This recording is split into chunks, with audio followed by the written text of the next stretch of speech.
welcome to the life experience with me, Bula the MC. You know me, it's a life experience with Bula the MC. Hashtag Mr. DJ, hashtag the MC, hashtag everything. That's why. So anyway, today I'm chilling with my bro Bongani. Okay, we're asking him questions based on his experience in the UK compared to the experience in Africa. Not just Africa, but South Africa, you get it. So I welcome to the podcast, my friend. No, thanks, my brother. Yeah. So, first question. When did you move to the UK? When did I move to the UK? I came to the UK October 2020. October 2020. During the pandemic, yeah. During the pandemic, you were flying into the UK? I was coming during the pandemic. I was okay. Going there during the pandemic. I want to see. But it was, I think it was a career opportunity that came, and then it came at that time. Career opportunity, speaking of which, you qualified something. I'm a PRN. Okay. So it is a PRN. Like electrical engineer. So it was that career opportunity. Oh, yeah. So it brought you to the UK, which is the best opportunity. Like I got the same opportunity to be in the UK, the tutorial career. But that don't matter. It's not about me. It's about him right here. So about us, man. It's about you. Yeah. Anyway. So since ever since you came to the UK, what are the cons, like disadvantages of living in the UK according to you, before we go to the advantages? The disadvantages? Yeah, disadvantages. I think I would say I struggle with the weather. The weather, it's too much. It's cold. It's cold, yeah. Even though... not today. But it's because of the heater as well, you get it? But... I think the weather, I would say it's the weather. Yeah. Obviously, the culture difference as well, which I have experienced. I think coming from South Africa, there's like 11 official languages. I think I'm fluent in 3 I understand other languages as well. I can speak bits and pieces of them. But I say it's mostly English, and you just speak English. English well. The only difference is the accent. Yeah. They be telling you this is the Scottish accent, this is the English accent, which I still don't get.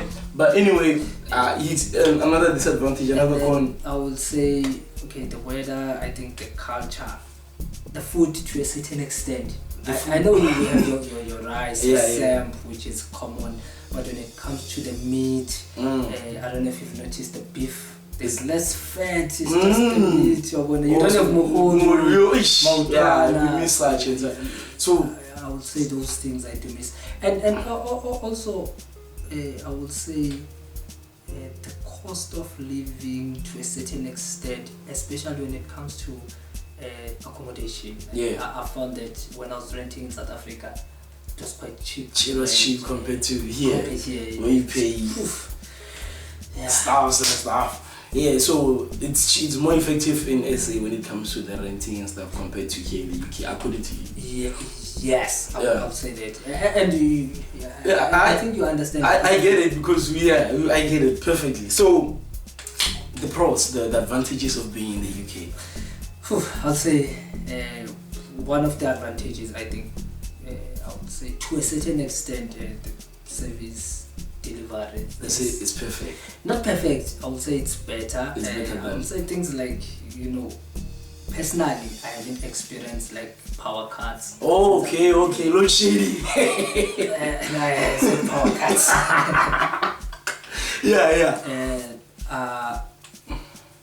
Access to internet.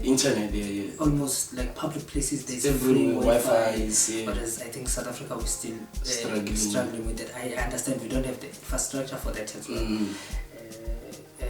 I would say public transport. That's one of the best. Public transport. You travel with the bus all day long. The train, the taxis and stuff. Public transport. It's one of the best. And what else? I'll say, recently, and it's something I've noticed recently after I just went back home after 18 months. The food, it's actually cheaper this side compared to South Africa. Oh, the food is cheaper in the UK compared. So roughly how much are you spending on food? If you were in, how much would you be spending on food if you were in South Africa compared to when you're in the UK? If in South Africa, maybe I'll buy groceries for like 2,500 rands. Okay, that will last you a month. That will last me a month. Yeah. In the UK, I probably use around 1,400 for the yeah. Okay, and the reason for that, which I've seen as well, is we've got a lot of shops, so there's a lot of competition this side. So to attract customers, obviously you have to drop the prices and rise them like so any other thing like any other thing that has like struck you like to a point when you're in the UK, have you ever felt lonely? Obviously, when I first came, I did struggle with adapting. What I've seen people which I came across, they're more like close off. It's just me and all that. Whereas South Africa, there's Ubuntu. Yeah, everyone just agree to get along. A person is a people by person. Anyway, it doesn't matter. I struggled with that. Yeah, okay. So you find it hard to get along with people. Yes, and then I had to adjust now. You speak Zulu, Zulu. And then the last time you speak Zulu. It's on the phone. You can't just wake up with it. Tomorrow. It's more like, okay, I'll see them, I'll have to plan. Look, I did think about those things before coming this side. But I thought, no, I'll be fine. I did struggle, I said the first 3 to 6 months. But eventually I got over that. Because now we're thinking in English, you're not thinking our home language. Like before you're not no, so you're analyzing everything in English. I still, to a certain extent, I still use Venek. Oh yes, I have to do this. Even when I speak to people sometimes, I'll be like, what's this thing? Then convert it from so you still process. I still process.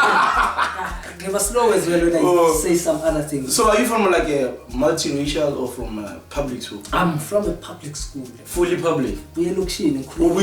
Like, okay, so from primary. Everything, high school? Primary, Lokshin, high school, Lokshin, then only when university. Yeah, obvious. Yeah, then I went to Cape Town. Yeah, so and what you're saying is that each and every person who wants to be in the UK can be in the UK regardless of their circumstances back home. What I would say is, okay, that statement is too broad, regardless of the circumstances, because some people might not have support. Yeah. So it might be more challenging or not as easy as someone who's got support. But yes, if someone puts their mind into it and they work towards that, and they get the help they need, they can come. It's not impossible, and it's not too expensive as well. Like flight tickets, people will think it's like 20,000 sing it. Now you can get flight tickets like returning at 12,000. So it's not too bad as well. Yeah. So to a young pal like me, a 19-year-old and 18-year-old, who aspire to be an engineer, how is the field according to you? Like how would you advise him? Like I don't know how to put this way, but as a young person who aspires to be like you, to work in a field that you're working in, what would you say to him in a broad spectrum? Him or her or them? Or them, either way. So, what I would say is, I think it's something that must come within yourself. It might be a desire from you to say, I want to do this. It mustn't be a decision that it's made by someone. If the parents say you must be an engineer because so and so is an engineer. If you have love for mathematics, physics, those are the two basic subjects. I would say if you have love and you're doing good at them, and you have a passion for it. So, sometimes you might think it's. I know when they advertise maybe some engineering, you might think, oh, this is very nice and interesting. Then you come to the workplace, you do presentation and Excel spreadsheet, you're like, this is the but you still have to apply some knowledge. But there's that thing. It's not what you always. I'll make an example maybe with electrical engineering. You think, every day you're running maybe simulations or you're in the field fixing stuff, or sometimes you have to do a presentation, you have to go to committees, and it also depends on which business and what division of the business you work for. But I don't know if I answered you. I think passion, the drive, also it's support plays a huge Oh, role. okay. So from me to you, from him, or who do you want to send a shout out to? Maybe someone home. I just want to send a shout out to my family, obviously, family, my friends, people of South Africa. SA as a whole. And everyone. Yeah, so probably I'd like to send a shout out to McG. He's my inspiration, by the way. He's my inspiration. I'm a chiller as well. Yeah, so we're chillers. Yeah, so and send a shout out to my mom, Orisi, and hashtag to being me, being an MC, being a DJ, being everything. And by the way, guys, don't be surprised. I'm doing everything art related. I think I was born for entertainment. He said that. My mom said that. So yeah, I'm going for it. I'm going all out into entertainment. From me to you guys, it's a wrap. Thank you. Thank you.